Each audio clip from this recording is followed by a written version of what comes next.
Welcome, everybody, to the AIM Sports Learn Fast webinar series. This is our 112th since we started back in March of 2020. This is the 38th of 2021. And it is the, what is, Matt, your 12th, I think, that you have done. So maybe the So. appropriate numbering then, I guess, right? So Matt has been really good. There's been times with guests. We're in the motorsports industry, and sometimes people's schedules change at the last minute, and Matt has always been good to jump in and help fill, with fairly short notice. This was not one of those, but the has been able to jump in and help me. So that's very, very welcome. So the back to the basics.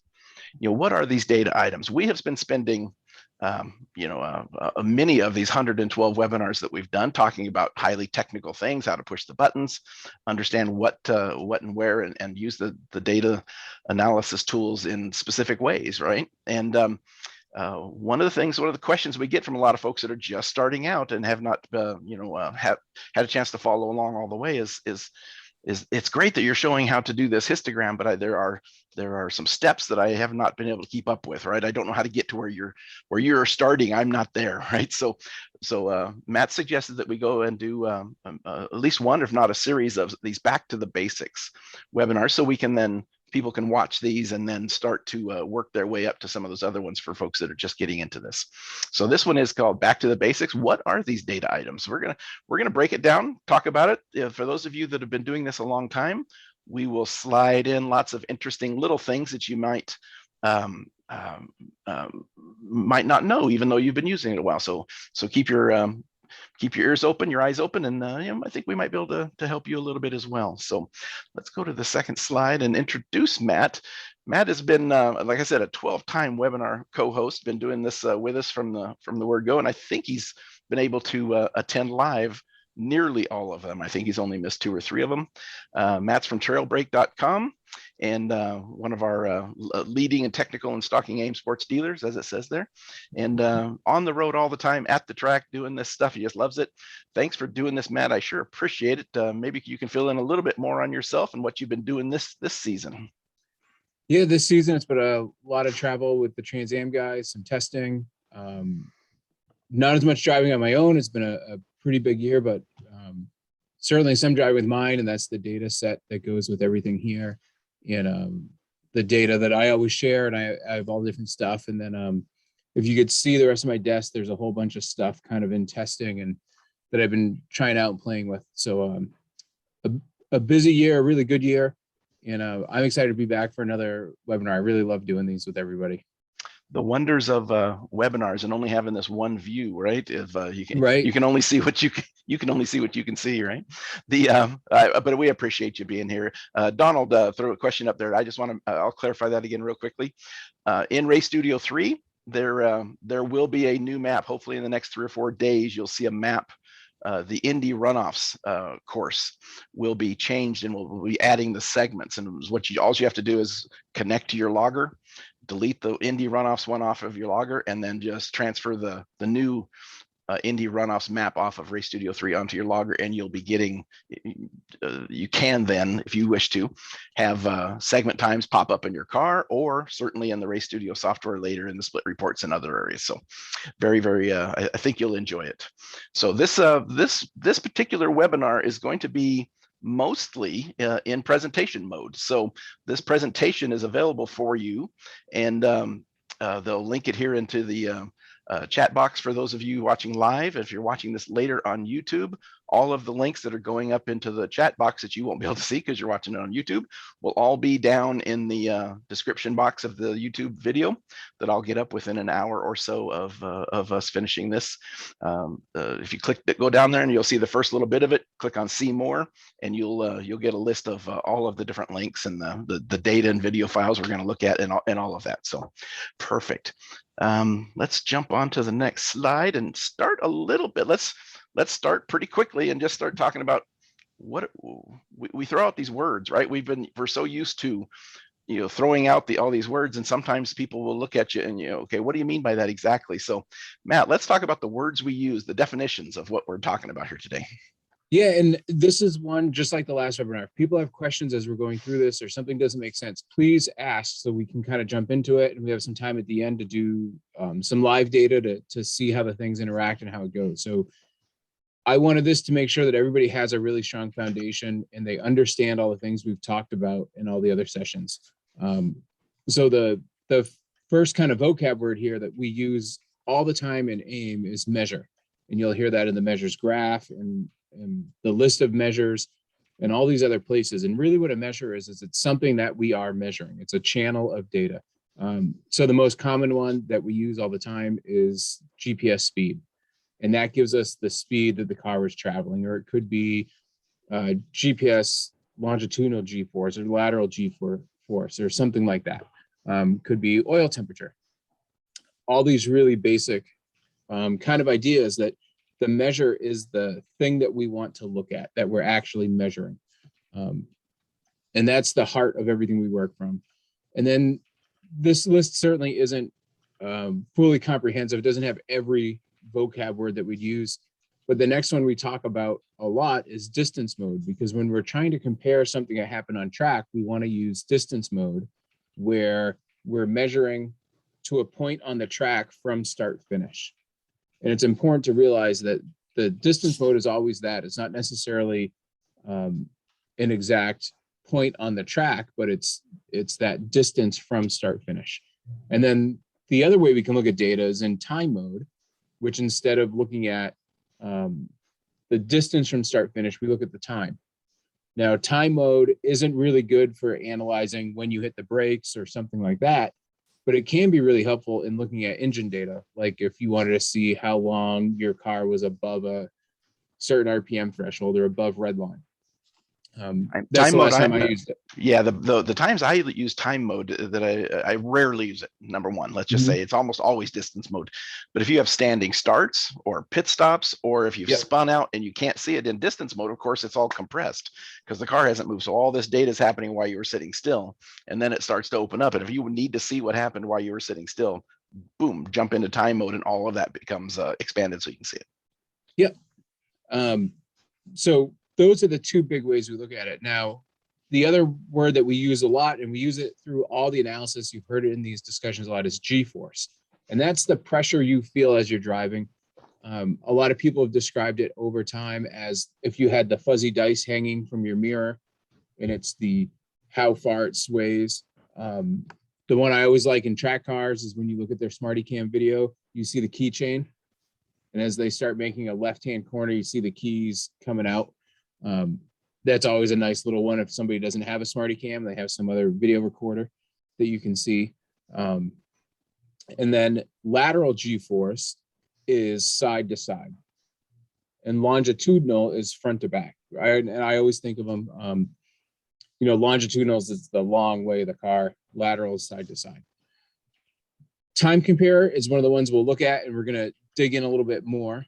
And then one of the things we're really going to go through here today is the different plot types, and the measures graph, the scatter plot, the track map, the split report, the track report, histograms, some of the ways we can use them, and how they all interact and show us things, because those are all the visual ways that we can look at the information that we collect, all these measures. And depending what we want to do, or even depending on how we learn, we can see different things out of it. And that's one where James Colburn has a great webinar with us where he kind of talked about learning styles and what made sense to him versus what made sense to people before, or how we looked at it. So as we jump into the next slide, we're going to move right to you think I could? Okay. Yeah.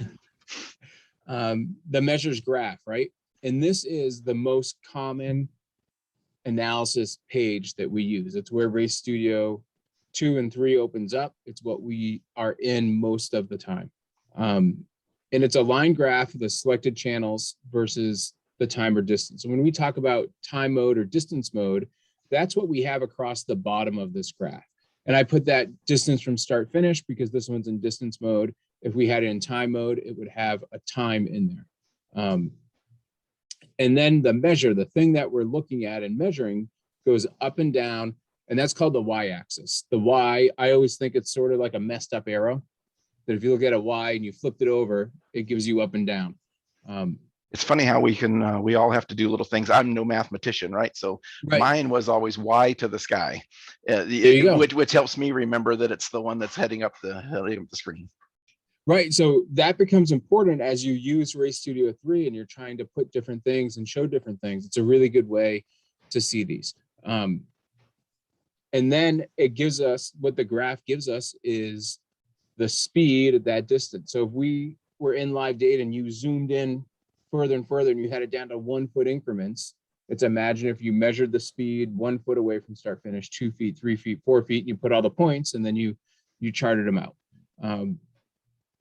This one, it's great for some data and it really helps you understand everything. And the graph we're looking at right here, where we're looking at speed, as Roger coins it, this is really the money channel. This is what makes your lap time. This is what we're trying to improve upon at kind of every point, and everything else supports it. But we need to be able to look at this graph and understand it.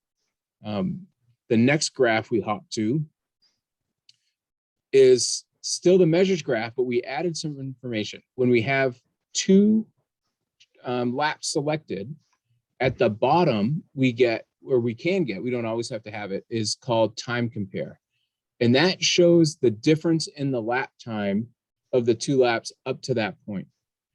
And this is sort of, I always view this as, I can look at the 2 laps and I can imagine, I can picture how these lap times changed. But what's pretty cool, time compare, is it tells you exactly. It's the really easy way to look at it and go, where did I gain time? Where did I lose time? So in this one, we can look at it and see at the first break zone at, about 1,000 feet, we can see the speeds, the minimum corner speed there is almost 10 miles an hour different. And it shows up as that big drop in the time compare. It makes that part so easy to use, and it really helps you hone in right where to look. And we're going to look at a new way that we can use these in a little bit too. And then our next graph we're going to jump to is data and movies synced together.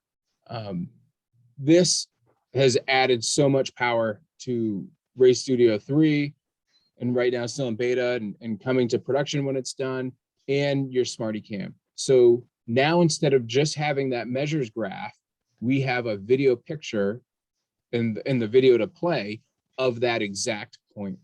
So now we can look at it and say, where was that minimum speed? And instead of looking at the track map, which here it's a little hard, I could have picked a better color, but we see the dot on the track map. We don't have to just see where that dot is and try to imagine what it looked like. We have the video screen from the car to see what it looked like. We can do this with up to 4 laps. Usually at 4, it gets kind of hard to see unless you're working like with 4 different cars. But if you have 1 or 2 cars, this with 2 views is really, really powerful. And I think if my order is right in what I remember, I think we also put the scatter plot on here, which is our next one, to give you a little bit of foreshadowing. And as we jump to the next slide, we see the scatter plot. And a lot of times people know these as XY. Here, what this is really great for is it shows how 2 things interact. And we can plot them versus each other. So instead of plotting a measure versus distance or time, we can plot a measure versus another measure. The most popular one that we look at a lot of times is the friction circle, and that's lateral G, left to right, and longitudinal G on the y-axis, up and down. And that shows us how much of the tire's grip level we're using through a whole corner. And are we maximizing just braking, or are we maximizing our corner opportunities? And there's a couple of really great webinars that have been done on these that you can find on the YouTube channel if you're watching later. Maybe the guys can throw a link or 2 for it. But super, super powerful way to plot 2 things against each other.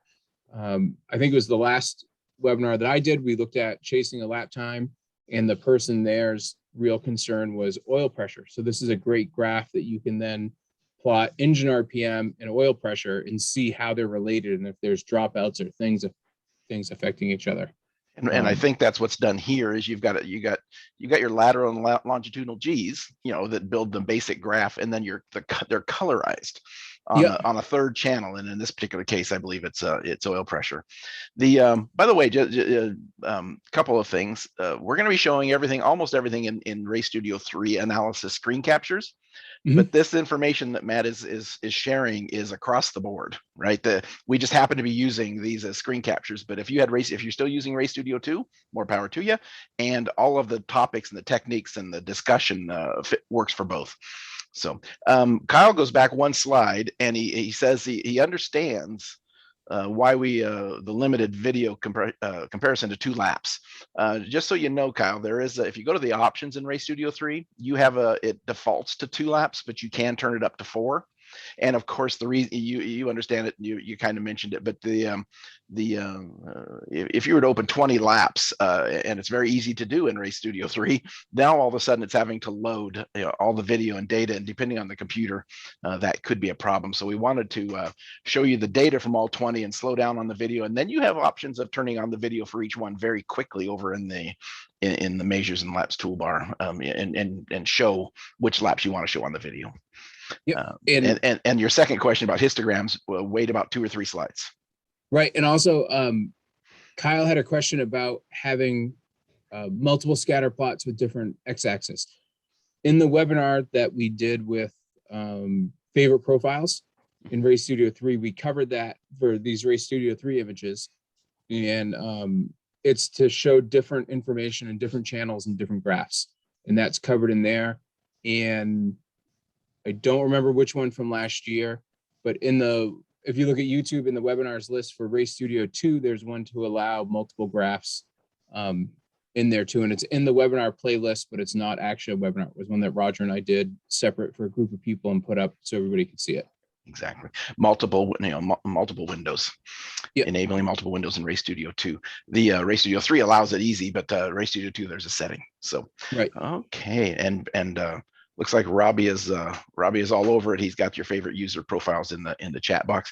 Again, if you're not getting the links here, you're watching this later, all of these links we're talking about will be down in the video description. Okay, Matt, let's go on to the next one. So the track map.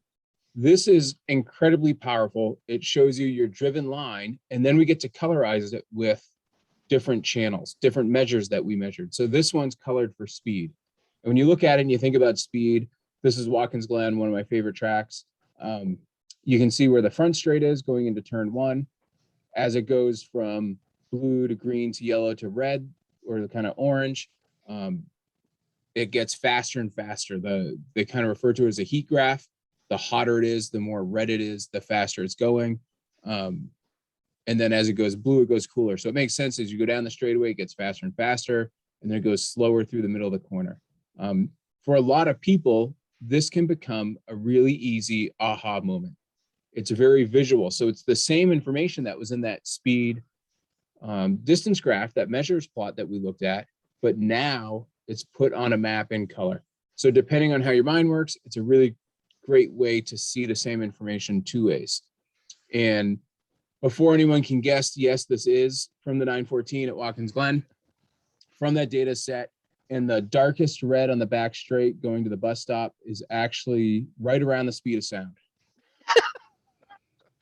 Well, the other cool thing about this is while Matt is showing speed, because it's very easy to visualize for those that are just kind of getting into this, any channel that you have in your data, be it get data gathered from your ECU channels, your analog channels, or math channels afterwards, can be applied as a color. So if you set up a math channel for, coasting, or if you want one for brake pressure, all sorts of visual ways of looking at different data.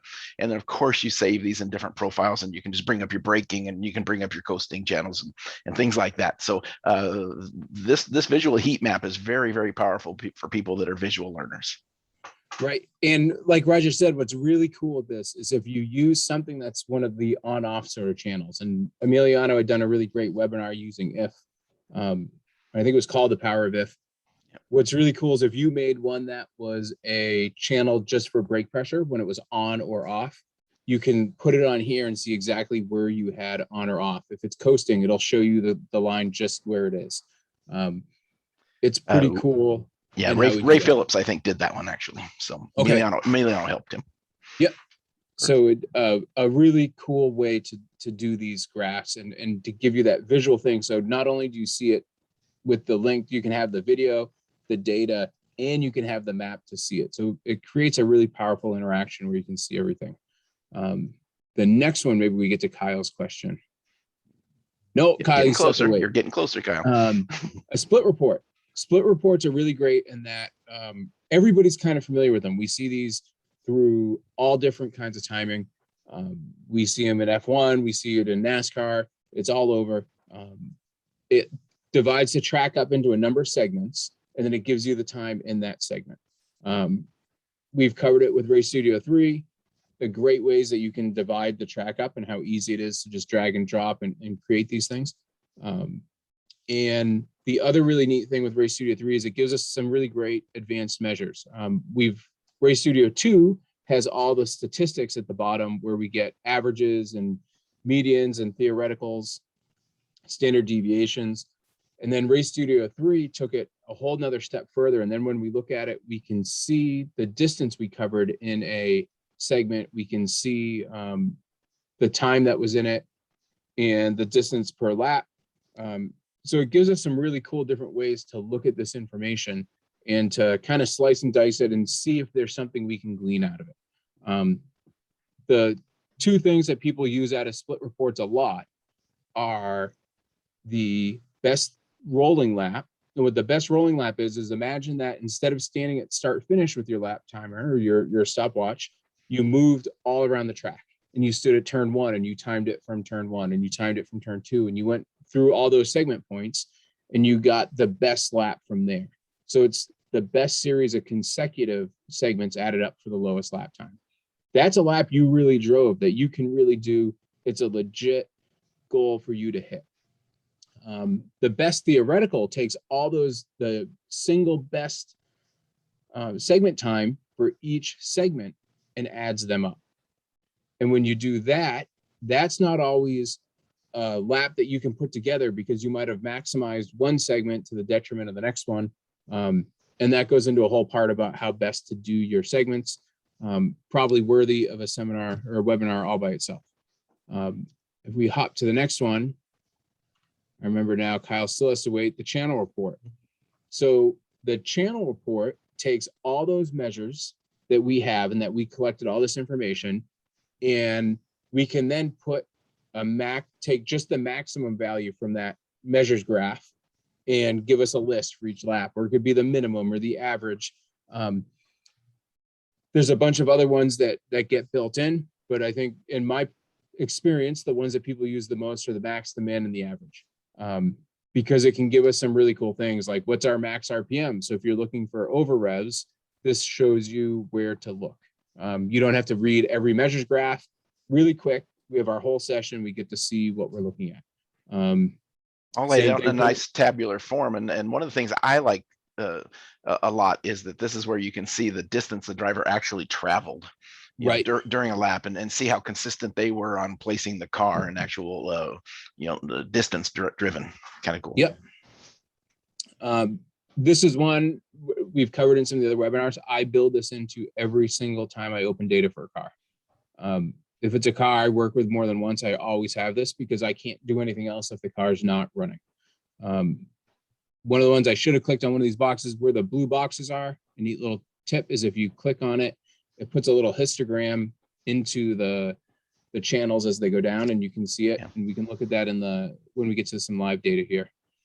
The next one I think actually answers Kyle's question. We're getting Here closer. We go, Kyle. Histograms. The idea of a histogram, it's a bar chart. It puts the measures that we have into bins, and then it tells us either the total amount of time in there or the percentage, or in Race Studio 3, we can also do the number of samples that are in it. Most of the time when you see these, it's for shock data. This is where you get your kind of classic look at the speed profile of the shock, and you're looking for a nice bell curve and all of that. That doesn't apply to a lot of people because not everybody has shock pots.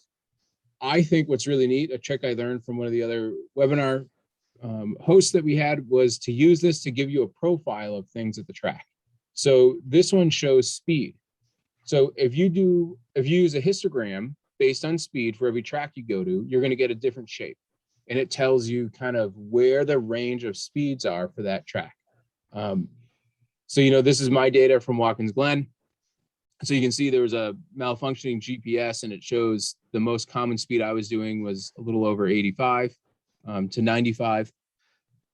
And then you can see there's a little bit where the car is doing between 125 and 130 at the far right.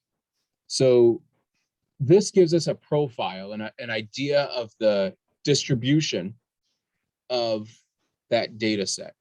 So it's something that could be really powerful is if you used it to look at longitudinal G and how many G forces are you under braking. If it's a track like that, you could use it for lateral G.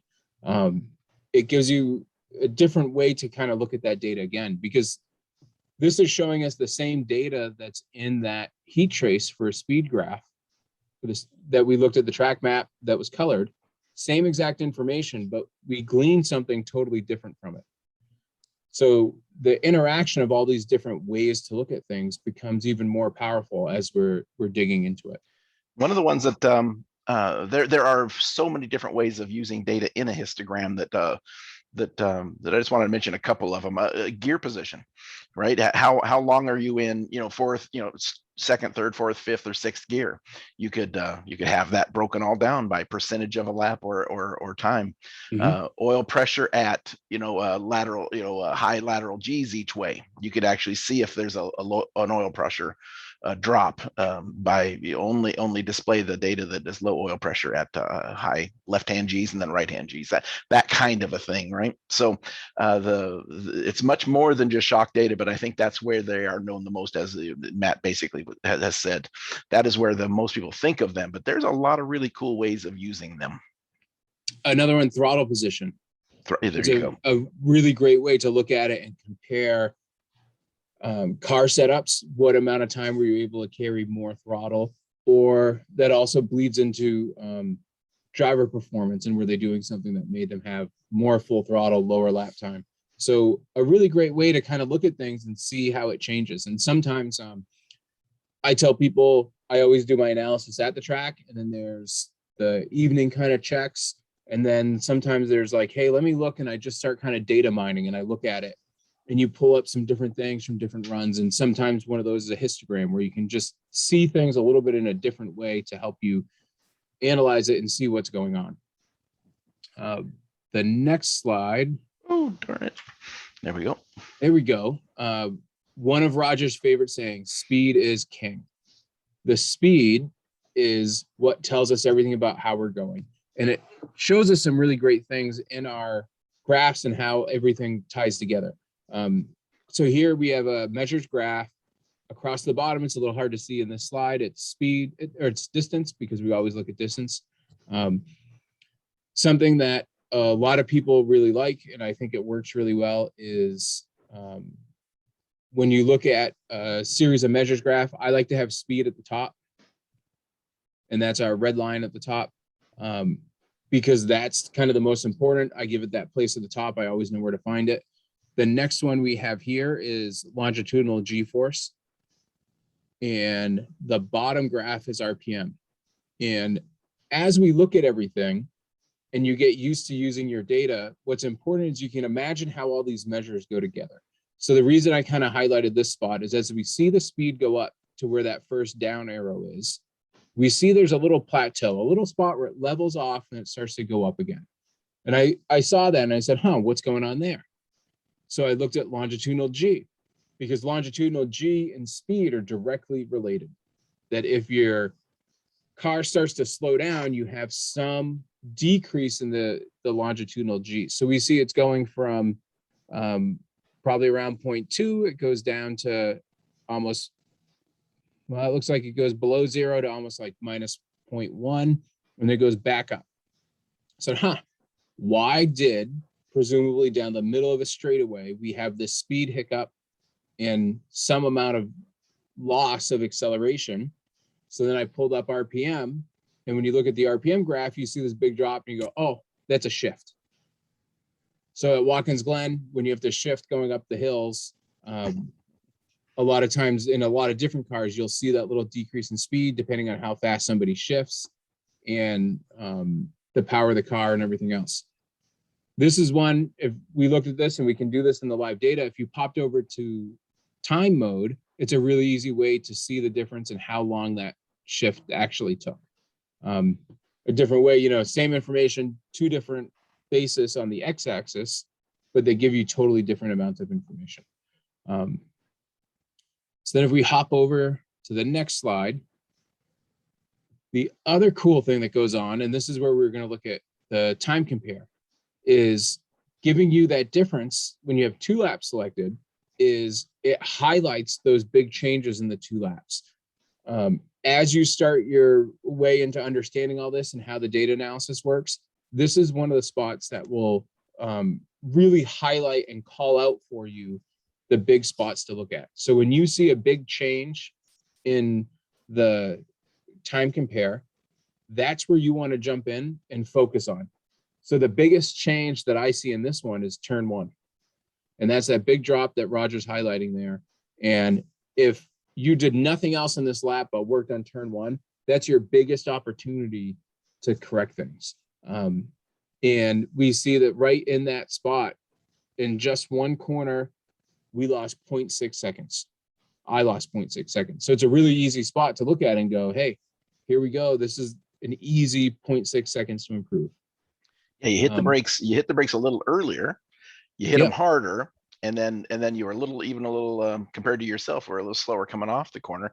All of that is then manifests itself in time lost, right? Lap time lost, and this is all about the lap time down here. Right.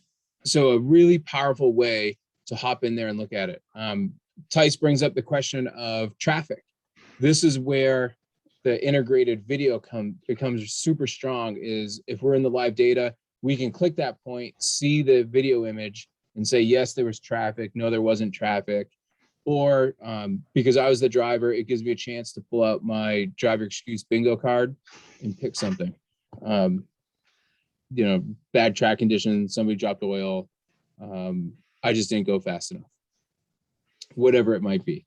But it gives you a really easy way to see what's going on. The next graph, one of the things that I think is really powerful is in the time compare in Race Studio 3, we can look at it in that classic time compare that it gives us the total time change, or we can look at it what's called differential time compare. And that gives us the rate of change. And if we pop back to the previous slide really quick, in that turn one scenario, we see the line gets really steep. Rate of change is what is the slope? What's the rise over the run? How fast does it change? So when you think of rate of change, if you're walking up a hill, a really steep hill has a really high rate of change because you have to go up faster than level. So think of it, stairs that are really steep, really high rate of change, level hallway, really flat. So when we look at the next slide and we see that big change right there, we say, wow, that was a big loss of time in a really quick space. And then where it goes back to level, we can be losing time the whole way, but it's not at a really high rate. This again is a spot that I think is a different way to look at data and something that we're not always accustomed to, but I think it's great to take a look at it and see kind of where those big changes are. And as you get used to looking at data and you get more into it, you'll be able to kind of predict what that time compare looks like off a speed trace before you even look down the graph to see where it is. We always have that. We have that discussion a lot. Matt was probably looking at me in the camera and said, "Roger's going to blow up over here." Not really, but there's a fundamental thing that I have found in data, and you guys answer if I'm right or wrong. But when you have the fastest way to get better lap times is get faster in slower parts of the track, and it'll be, I'm gonna go up one slide just to make it even clearer, but you see this big huge mile per hour difference that Matt has on the green line up here on the speed trace, but that is not making a huge change on the time compare bar, right? And it's because when you're at 120 miles an hour, 3 or 4 miles an hour of what we're seeing here, is a fairly small percentage of the overall. But when you come down here and you've got 3 or 4 miles per hour at 65 or 70, that is a larger percentage, and your lap time gained or lost is going to be huge. So whenever I've worked with people, or with my son as he was coming up and learning, we focused on the slow speed stuff first. That gets your lap times, and then try to tidy up the high speeds, or that kink at the back straightaway at Daytona, right? That never was a big lap time difference to us. It was more the corners on the infield. So time compare bar, it will help you understand if I am right or not by looking at the time compare bar, or the differentiated version, the rate of change version of where is these big ones at, and look how little it is on this, right? Everything else being equal, I want to be the red guy, but it's I'd rather be the black one over here, right? Because it is so much faster. So that was my little spiel on time compare bar, and how I have always put it into place. Yeah, and Kyle's comment about comparing slow in, fast out versus fast in, slow out versus faster and even faster out. This is where I say play with your data. Go in here and look at a lap and look at it in regular time compare, and then change it to differential time compare. See what you see different. Pull up more channels. If you have throttle position, pull up, say, when did you hit the throttle? What was going on?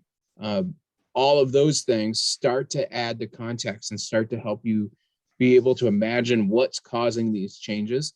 And then you can figure out how to make them better, how to make that change smaller, be more consistent, and then ultimately move that whole speed trace up.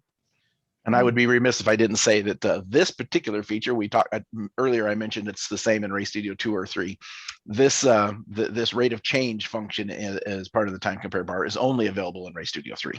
So yep. Everybody keep that in mind if you're searching for it in Race Studio 2. So it's not under the options like it is in Race Studio 3. Okay. Right. And if we hop over there to the next one. So something that we talk about a lot in all of the webinars is the analysis triangle. And the analysis triangle really applies to vehicle health, driver performance, and vehicle performance. And what that triangle is we ask, what happened? Where on the track did it happen? And why, right? What, where, why? When we use all the graphs at our disposal, we can answer all those questions, and we can figure out what really caused this whole thing. We can answer them really well.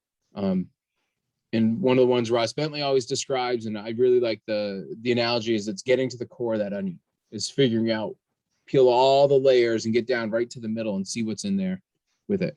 So as we start to look at one of these, and I gave a couple examples before we hop over to some live data, is we see this difference in speed. So I kind of labeled these, and we can hop over to the next one. And I think as we do these, Roger, we're probably going to flip back and forth a little bit. Oh, we got them both. I made a really easy one to start with. We say the speed dropped from 125 to 83. And we say, well, where did it happen? We can look at it, and as we go down to our distance base, we say it happened at 5,826 feet. And then we say, why did it happen? Well, if we look at the brake pressure, it goes from 0 up to 800 pounds. So we say, well, what happened? The car slowed down 40 miles an hour. Where did it happen at 5,800 feet? Why did it happen? I hit the brakes.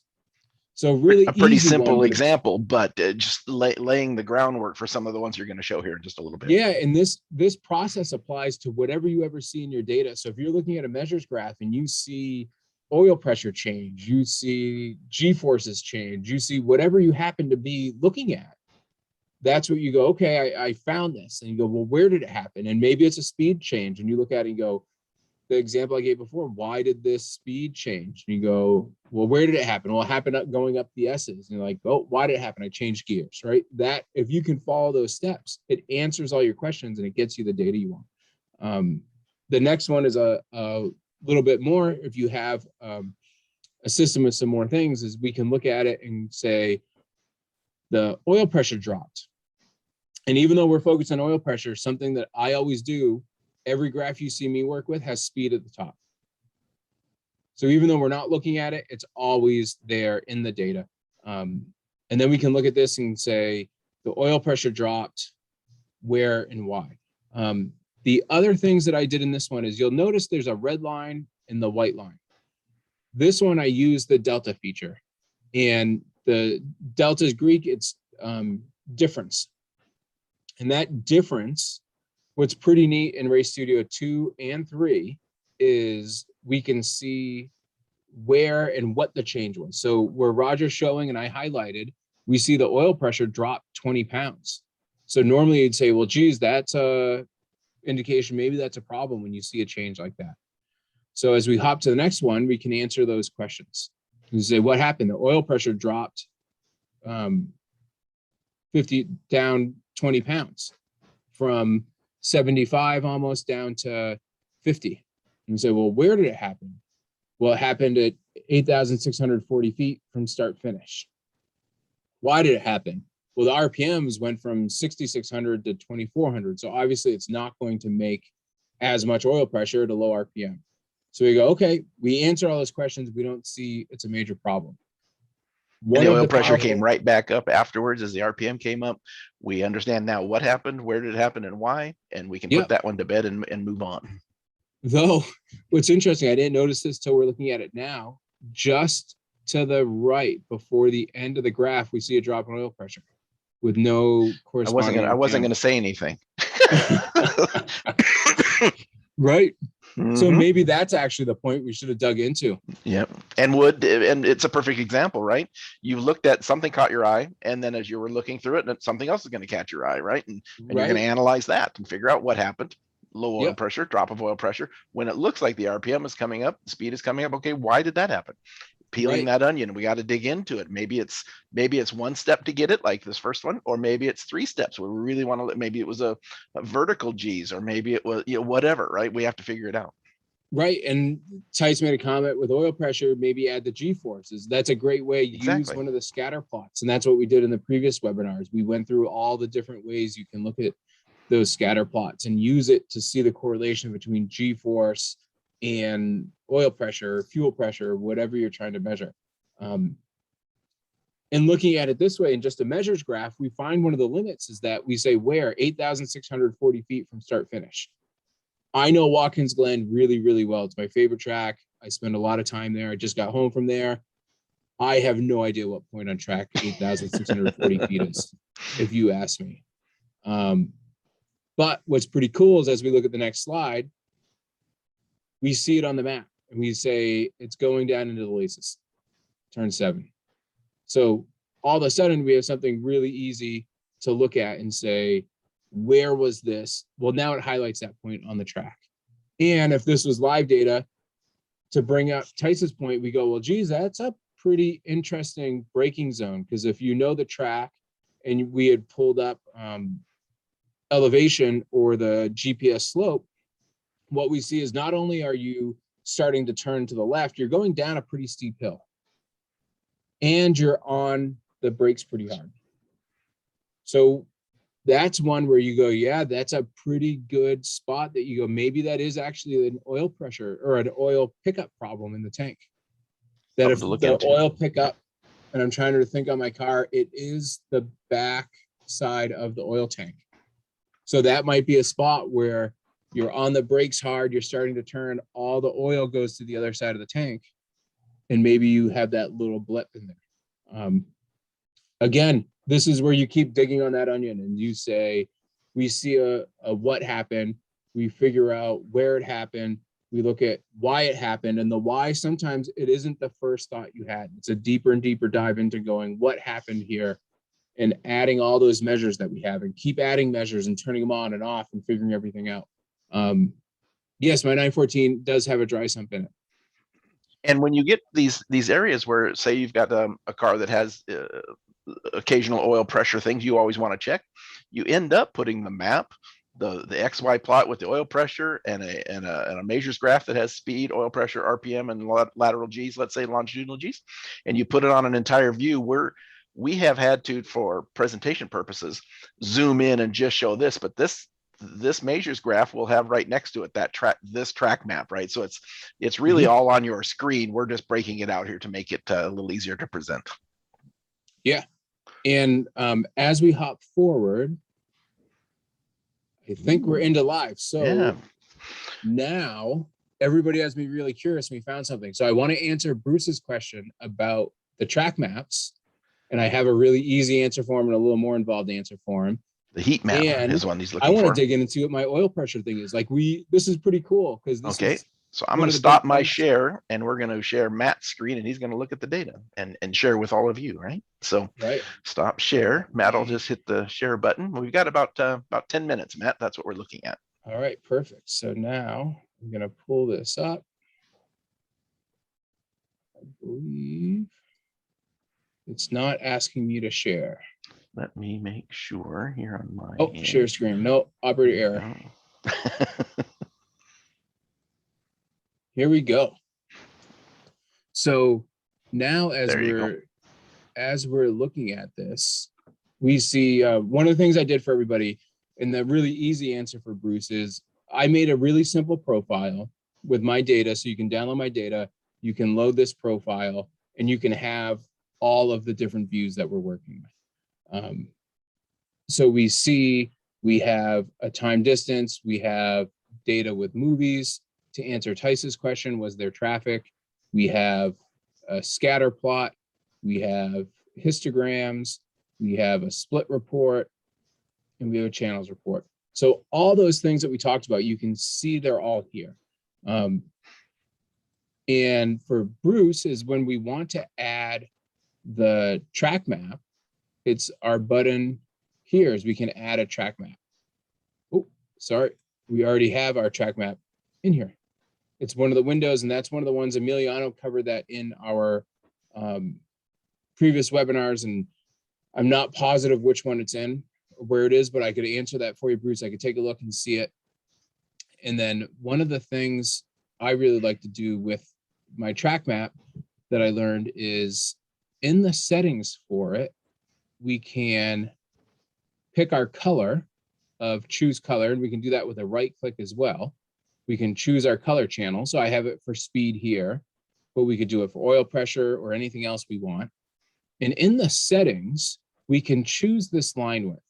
And what we'll see in what I did for the webinar is if we make it 1, or 0 is gonna be too thin, 1, it gets really small, it gets hard to see. So one of the things I've started doing is always changing that to 9.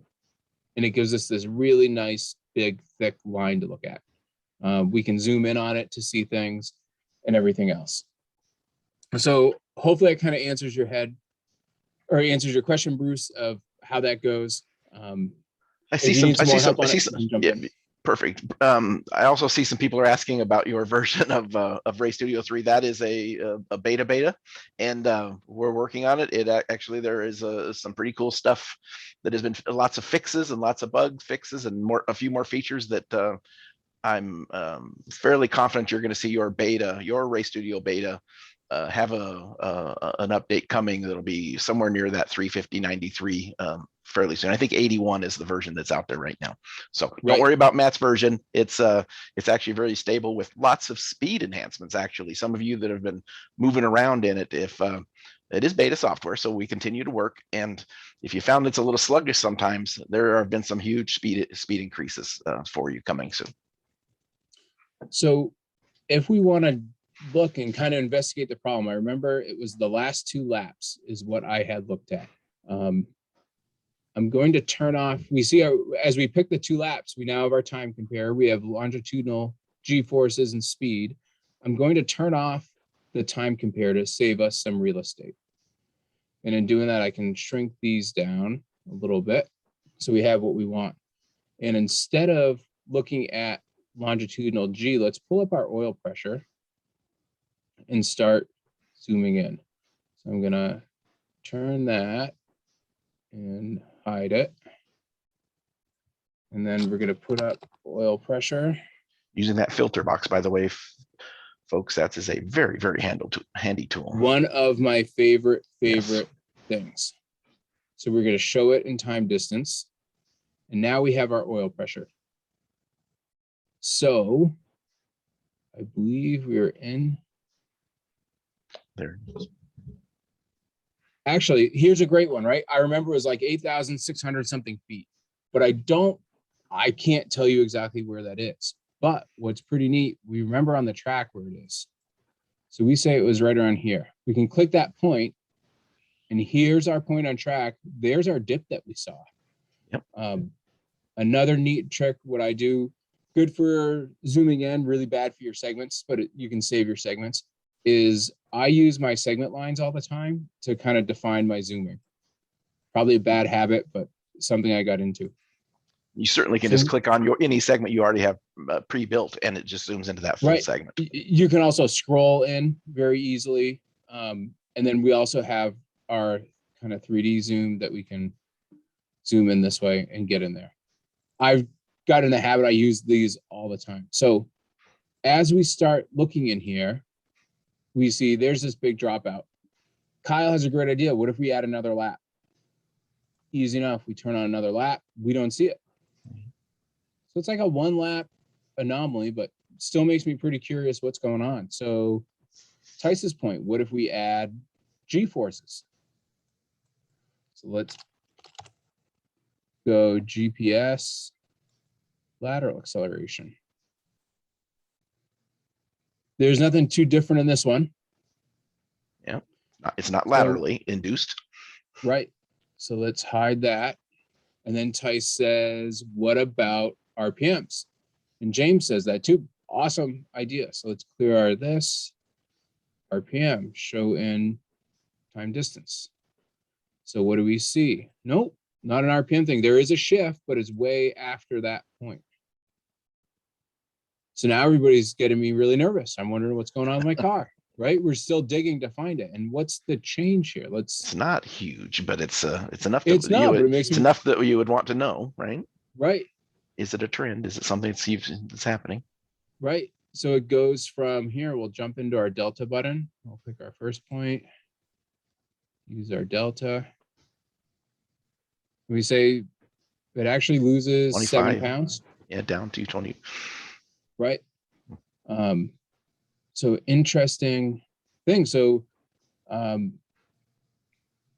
oversteer, James, we didn't see the longitudinal G change much. So I don't think it was oversteer. Yeah, there was no change in longitudinal or lateral. Right. I'm sorry. Bjorn gives a thought of what about oil temp?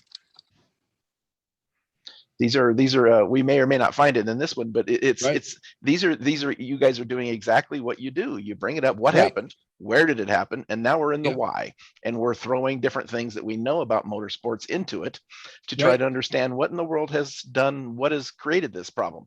Maybe it wasn't anything that was external to it. Maybe there was a hiccup.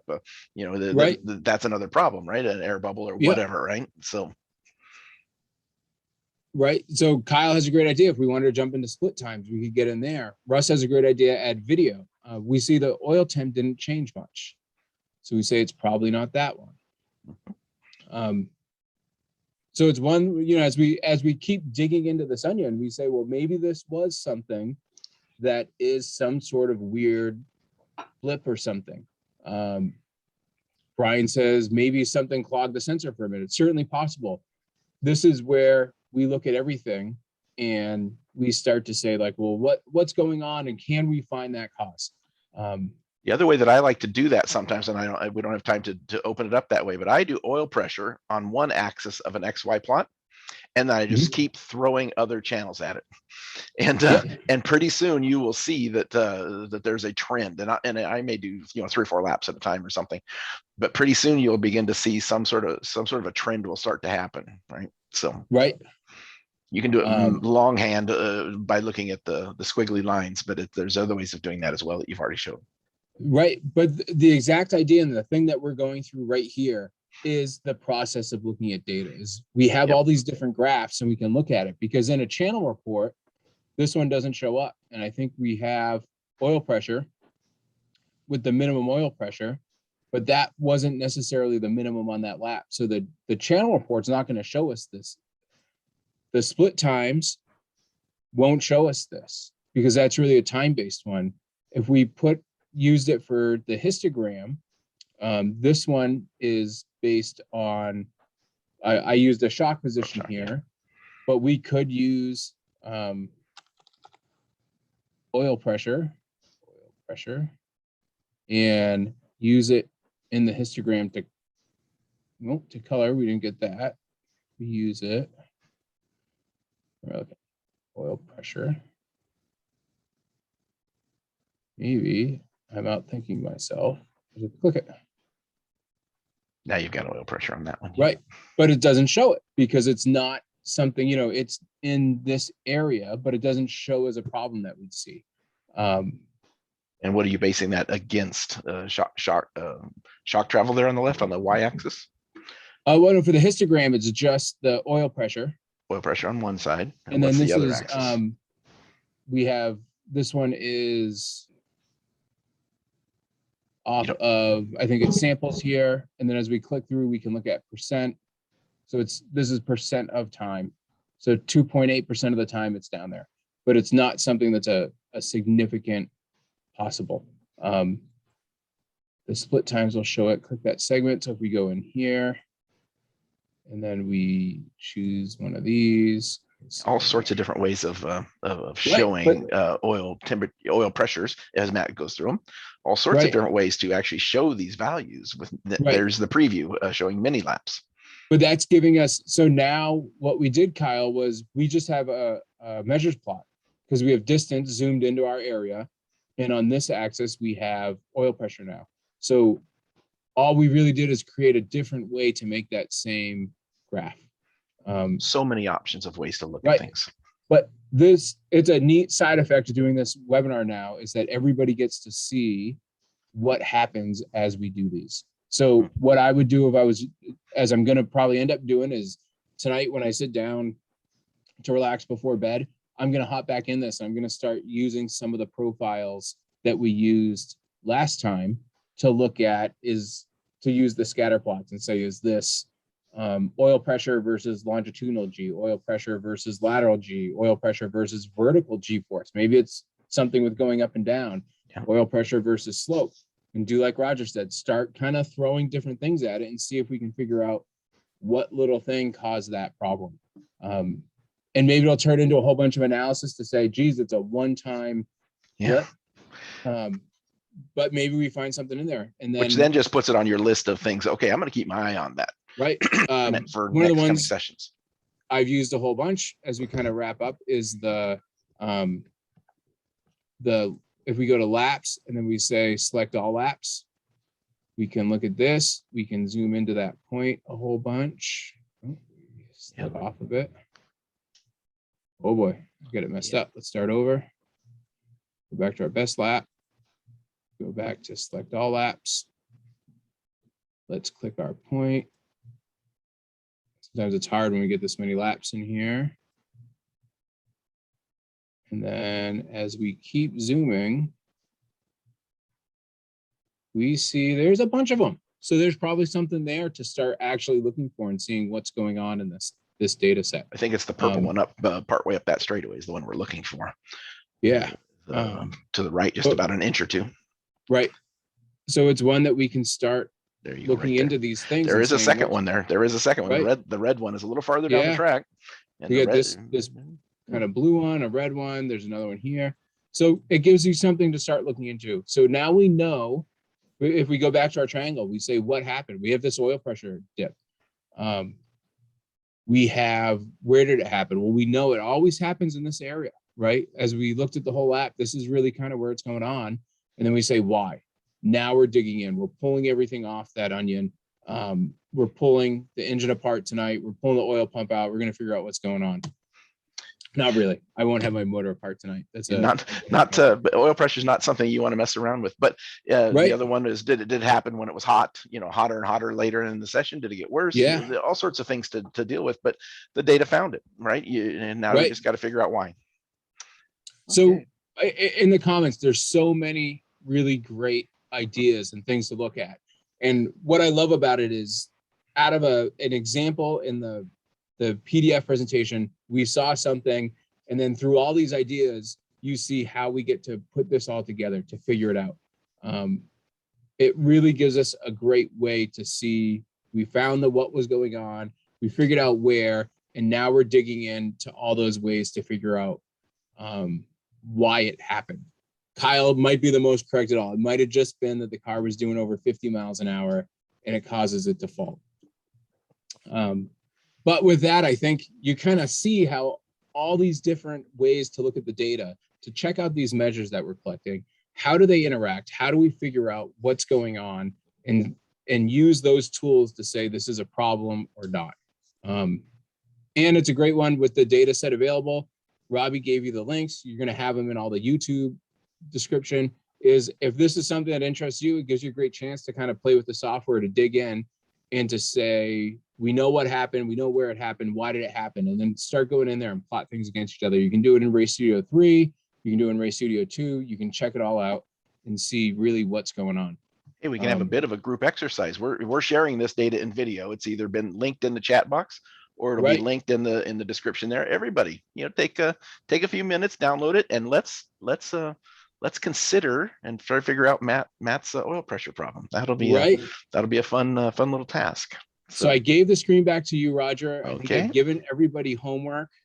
I have used all my allotted time, and hopefully we taught some people something pretty interesting to check things out and see what's going on. And it's our back to basics, but it's I say we do one of these every fourth or fifth webinar, and the next one will be a little bit higher, and we can continue to tinker with different things. So perfect. Let's go to the next slide. You had some resources that you provided in the presentation. I think these were from some of your other presentations as well. Some great data books out there. We've had all four of those authors of those data books on, and we've got webinars from them. Those links to all of those webinars will be in the description box below. Fantastic to listen to those guys and explain how they did things, and and of course a little bit background of writing the book. So that's great. But I want you to talk a little bit more about the less data. That you have three different people there that that some of these people may not have heard of. Talk about Optimum Drive. Yeah, so I didn't intend to really get into kind of an engine problem, but we saw that it was a really good example to look at everything. I thought we'd end up looking more a little bit of driver performance, and that's where these other books kind of come in. Is that Optimum Drive, a great book by Paul Gerard. I have them all on the bookshelf up here. Great reading on driving. A book that I really, really like is Driving on the Edge with Michael Crum. It's got some great data examples as it discusses corner entry and driving through a corner and what you're doing on track. It's got some great images of throttle position and brake pressure, all of those. And then the one that I think is really neat, in Race Studio 3, we now have GPS radius in our channel list, in our measures. And it's already calculated for us. It doesn't take anything extra. It's just a channel you get to click on. And in the perfect corner, it's a series of 3 books by Adam Brulard. He uses the idea of the driven radius a lot. It's the heart of kind of his idea of how to drive and what he looks at. And I think what's really neat is it used to be something that was hard to do for a driver. Now, using GPS radius in Race Studio 3, you can plot yours to match the book or not match the book, depending on how you're driving. And it gives you something to dig into really quick. So yeah, like Roger said, the top 3 books, pure data, guys that have been on the webinars, all really fantastic books. The less data are a little bit more about driving, but there's enough data in them that you can then start checking those as you're reading through it, jump into your data and say, am I doing that? Perfect. Okay. Well, as we kind of close this one up, this one will be added in just as fast as I can get at it to our YouTube Learn Fast training e-training video site. This one will be the number 177th one that we've added, and joining all the rest of them, and they're all there available. I had somebody ask me the other day if we could number them. So now when you go to YouTube, if you haven't been there in a while, if you go to YouTube, all of them will have a a one dash whatever leading into the name, and those are the order that we did them. One was 2020, and on January 2021, I went to a 2 dash. That will help you understand when the order they were put together, and or looking for another one if you wish to search for them a little easier. So visit our YouTube site. Everything is there for you. We're customer support company that happens to sell racing electronics. We're out there all the time. Look for us, give us a call if you have any questions on your AIM devices. Always glad to help. 2 weekends in a row for me after not being on the road very much. So I enjoyed myself at the Portland IndyCar, working with the IndyCar folks and Indy Lights. And then this last weekend at the NASA Nationals at Daytona. Great event. The only downside is typical Daytona weather this time of year. We typically had some rain showers in the afternoon, but not too bad. Everything worked well. What is our next webinar? Matt just chatted about some books that he did. We do a lot of technical little webinars like we just did, and talking about different things, but we also like to have some where we have a little bit of fun and just chat about different things. And one of the things we've been doing since we started is every once in a while having an author of a book, and in this case it's the author of Beast, the top secret Ilmor Pinsky engine. I think it to me, I'm only one guy here, but this has probably been my favorite motorsports book that I have read, and Jade has been nice enough to come in and chat with us about it. It's the story of, I think, 1994.